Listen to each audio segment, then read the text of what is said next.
Kristus itu berkuasa. Dalam Roma pasal 1 ayat yang keempat. Saya baca untuk kita, Roma pasal 1 ayat yang keempat. Dan menurut Roh, kekudusan dinyatakan oleh kebangkitannya, yaitu kebangkitan Yesus dari antara orang mati, bahwa ia adalah anak Allah yang berkuasa, Yesus Kristus Tuhan kita. Kemudian juga dinyatakan dalam hal yang sama di dalam Kisah Para Rasul pasal 2 ayat 24. Kebangkitan Kristus itu berkuasa. Karena apa? Memperlihatkan kuasa Allah yang luar biasa dahsyatnya. Allah yang kita sembah, Allah yang kita percaya adalah Allah yang kuasa. Tidak ada satupun yang bisa mengalahkan Dia. Ya, iblis ada kuasa, ada. Namun dia bisa dikalahkan oleh Yesus, Tuhan dan Allah kita. Mengapa kebangkitan Kristus itu berkuasa? Kalau dalam 1 Korintus pasal 15 ayat 20 hingga ayat 22, kebangkitan Kristus sebagai kesaksian akan kebangkitan manusia, dan ini merupakan ciri dasar iman kekristenan. Kita baca lagi 1 Korintus pasal yang ke-15 ayat 20 hingga ayat 22. Tetapi yang benar ialah bahwa Kristus telah dibangkitkan dari antara orang mati sebagai yang sulung dari orang-orang yang telah meninggal. Sebab sama seperti maut datang karena satu orang manusia, demikian juga kebangkitan orang mati datang karena satu orang manusia. Ayat 22. Karena sama seperti semua orang mati dalam persekutuan dengan Adam, demikian pula semua orang akan dihidupkan kembali dalam persekutuan dengan Kristus. Manusia pertama membawa dosa, menimbulkan dosa.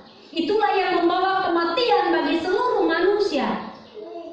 Sesudahnya Adam, bahkan hingga kita saat ini dan keturunan-keturunan kita selanjutnya.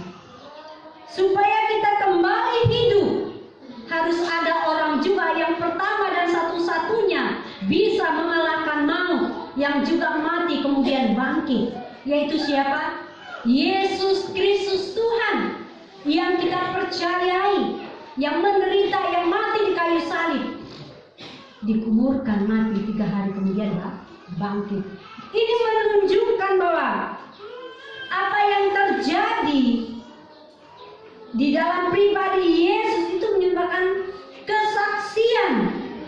Supaya apa? Setelah kematian ada kebangkitan bagi manusia. Dan ini adalah ciri khas, dasar keyakinan, kepercayaan kita. Orang-orang percaya kepada Kristus adalah pengikut-pengikut Kristus. Kebangkitan Kristus berkuasa. Karena apa? Dalam Galatia pasal 2 ayat 20. Kuasa kebangkitan Kristus mengubah hidup kita. Sebelum kita mengenali Yesus, sebelum kita percaya Yesus, sebelum kita mengikuti Yesus, kita hidup bagi dosa.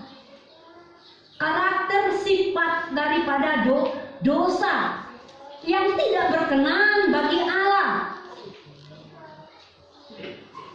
Namun ketika kita percaya Yesus, kita sudah diubahkan. Ya. Kebangkitan Kristus mengubah hidup kita. Ada 3 hal yang saya catat. Mengubah hidup kita, bagian yang mana? Cara pandang kita. Kalau Anda melihat semua masalah sumbernya ada di luar diri Anda, maka Anda adalah orang yang paling bermasalah. Cenderungnya manusiawi kita bahwa ketika kita melakukan kesalahan dan pelanggaran, ketika kita ditegur, diingatkan, yang salah siapa? Kita akan mengakui kesalahan, atau justru sebaliknya kita menyalahkan orang lain. Ya. Nah, ini adalah cara pandang manusia yang dulunya menganggap bahwa kita adalah benar, kita adalah orang yang hebat, kita adalah orang yang luar biasa, tidak pernah melakukan pelanggaran. Itu cara pandang kita sebelum kita mengenal Yesus. Tapi ketika kita percaya kepada Yesus, kehadiran Yesus mengubah hidup kita, maka kita akan melihat segala sesuatu dengan cara pandang Allah, yang semuanya mendatangkan kebaikan, membentuk kita, mengajar kita untuk hidup jauh lebih baik. Yang kedua, kebangkitan Kristus mengubah hidup kita di bidang apa? Mengubah sikap dasar manusia. Contohnya adalah Paulus, ya. Sebelum namanya berubah, Paulus namanya sebelumnya apa? Saulus. Saulus sebagai seorang Saulus, dia adalah penganiaya jemaat. Orang yang tidak senang dengan orang yang percaya atau mengikuti Yesus. Ya.